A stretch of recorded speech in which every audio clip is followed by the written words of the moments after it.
This is Brighton TV and this is the match preview for Brighton vs Liverpool. And Graham Potter has been given a new contract, a contract extension, and I understand why. A lot of youngsters are coming through the ranks, Connolly and Alzate, and even online you have Ben White, one of the best players in the Championship. He is also going to be with us next season, and I understand why Tony Bloom has given a lot of faith in Potter. Not only that, he's given the other players confidence, the other players who looked like they didn't want to play football last season. They look to be enjoying themselves, and Potter's making more out of them, and what a difference Potter's made. And that's why I think Tony Bloom's renewed his contract. And also, not just that, there's so many managerial crises around of English football. You have Everton, you have West Ham, you have Arsenal. All of them, their managers either have got sacked or they're close to getting sacked. So Bloom's just protecting us, making it so then other clubs will have to pay more compensation for Potter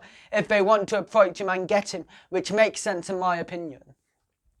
And then something else is versus Leicester. We just were too naive versus them. We made too many players go forward, not enough players to help defend in the counter-attack. And when it's Jamie Vardy versus one defender, he's gonna love that all day. Every single day of the week, he'd want that type of opportunity. And that happened time after time after time. And we were lucky that he missed most of his chances, and he ended up getting his goal from a second penalty, which makes sense why. He was on the attack so many times and he missed quite a few chances, and we were lucky that our goalie Ryan ended up saving us. And that's why we need to be a bit more cautious versus Liverpool, because Liverpool's attack is so dangerous. They'll end up scoring a lot if we play the same style versus Leicester. And Liverpool, they haven't kept a clean sheet in 11 games, which shows that we will be able to score versus them if we go and attack them. But the problem is, if we do what we did against Leicester, we won't score. Against Leicester, we didn't have a single shot on target, which was so disappointing, since I thought we had a lot of the ball. I've heard that in the second half we had something like over 80% of the ball, but then we didn't do anything with it. We didn't have any shots, we didn't create any chances. So we need to do better. We need to, when we have the ball, make use of it. And Liverpool, they're without Fabinho, who's so important for them in the midfield role. So I think we should be able to, if we press them hard enough, like Napoli did, we press them a lot, you will be able to get something away from Liverpool. So that's what I think we should do. Press them, press them, press them. They won't be able to play, and we'll get something from this game. And also for us, they also have Everton on Wednesday. They have the Champions League the other day, and they have Everton on Wednesday. Two massive games for Liverpool.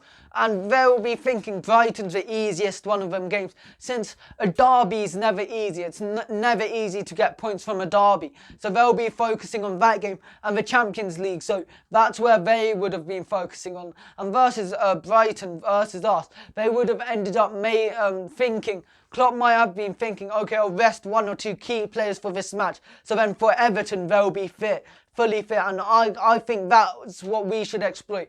They're not going to have a full 100% team, I don't think. So we need to go and exploit that, exploit their weaknesses which they have, and go and attack them. And the team that I think should play is Matt Ryan in goal. He was so pivotal in us not conceding 3 or maybe even 4 goals versus Leicester. They had chance after chance, and Ryan did so many good saves to keep us in the game. So Ryan definitely should stay in goal. And I think it should be a back 5 versus Liverpool. So because it will be more than a back 5 than a back 3, because of how much they'll put us on the back foot. So I think just call it a back 5 makes more sense for this. And I think the 3 central defenders should be Lewis Dunk. He's back from suspension. He was our captain. And versus Leicester, it seemed like there wasn't any leaders, which was a problem. So that's why on a football pitch you can have all the ability, but if you don't have any leadership, you're not going to get anywhere. So that's why I think Lewis Dunk definitely must stay back in our team. And then I think Adam Webster should go on the left-hand side of Dunk, since that's where he played for Bristol City, and he's really good there. That's his best position, on the left-hand side of the 3 centre-backs. So that's why I think Webster should play. And I think Duffy should play on the right-hand side because Duncan and Duffy, they have such a strong partnership. They've been playing together for so many years now. And I think they just know what they're doing together. They know each other inside out. That's who they need. And you may be thinking, what about Dan Burn? And I just think, in recent weeks, he hasn't been proving he's that good. And he's just been making so many mistakes. And he goes forward so much and leaves us to be exploited, because when there's two centre-backs left, it is dangerous. So that's why I think Webster. And if you compare Dan Burns' runs versus Webster's, Webster seems to be more in control of his runs. He knows what he's doing with it. Versus Dan Burn, who just runs with the ball, and it's just like, sometimes it looks a bit like a headless chicken. He doesn't know what he's doing with it. So I think Webster should be back for this game. Should be on the left-hand side instead of Dan Burn. And on the right wing back, I think Martin Montoya, it's him versus Scalotto, and we need more defensive cover for this match. So I think Montoya, he's a better defender than Scalotto, so Montoya on the right-hand side. And March is a doubt, he's strained his groin. And then Bernardo, he played 45 minutes for the under-23s, but he's lacking match fitness, and Potter did say that it's too soon for Bernardo, so I think Alzate should play on the left wing back. And then in the three central midfielders, I think three central midfielders to go and counter their three. And that's just so then we don't get dominated in midfield. And I think it should be Stevens, Proper and Bissouma.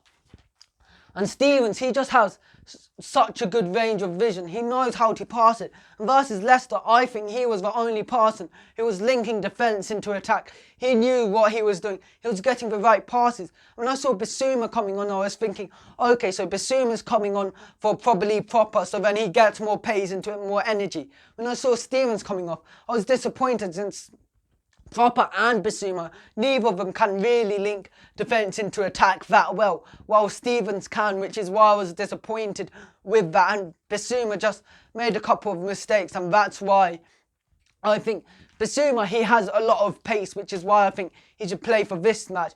Play him, because if they're countering, we can use Bissouma really fast tracking back to come back. And when we're attacking, we can get Bissouma to go forward, since sometimes I see us attacking, but we end up having to stop because the midfielders can't keep up. And that's the one problem with our midfield.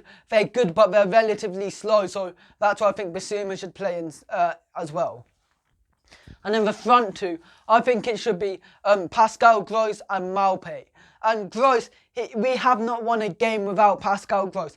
There's something to do, there's a reason for that. He's our most clinical creator. He creates so much. And Trossard, he just didn't create enough versus Leicester. When I was thinking, Trossard didn't do too much. He had so little touches of the ball, and he just didn't do much with it, which is why I think Gross is better. And Gross, even when he doesn't get too much of the ball, he still creates a lot.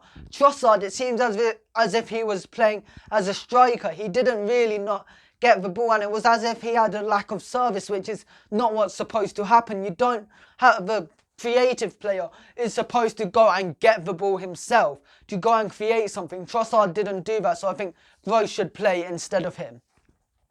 And Maupay, Murray or Connolly, I think we should only play one striker versus Liverpool, or we'll be too dominated in either the defence or the midfield.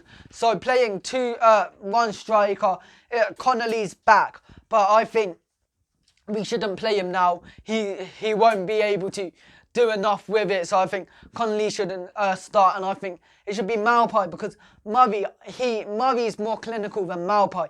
He's more physical. But the problem is he's too slow. And versus Liverpool, our main sort of threat of goals will be when they're attacking really high and just lobbing it up and trying to counter-attack. Murray, he simply doesn't have the pace to do that. But Maupay does, which is why I think Maupay should play instead. And how I think we should attack, I think Potter should structure our attack. So then the two strikers, Gross and Malpai, should be up front. And then only one midfielder to go up with them. And the two wing-backs can go. Which leaves us with the three centre-backs defending with two midfielders in front of them to help protect them. Because versus Leicester, we didn't do that. We made us too exposed, which is what Leicester exploited. So that's why I think if we have more players defending against Liverpool's attack, that's what we need to do.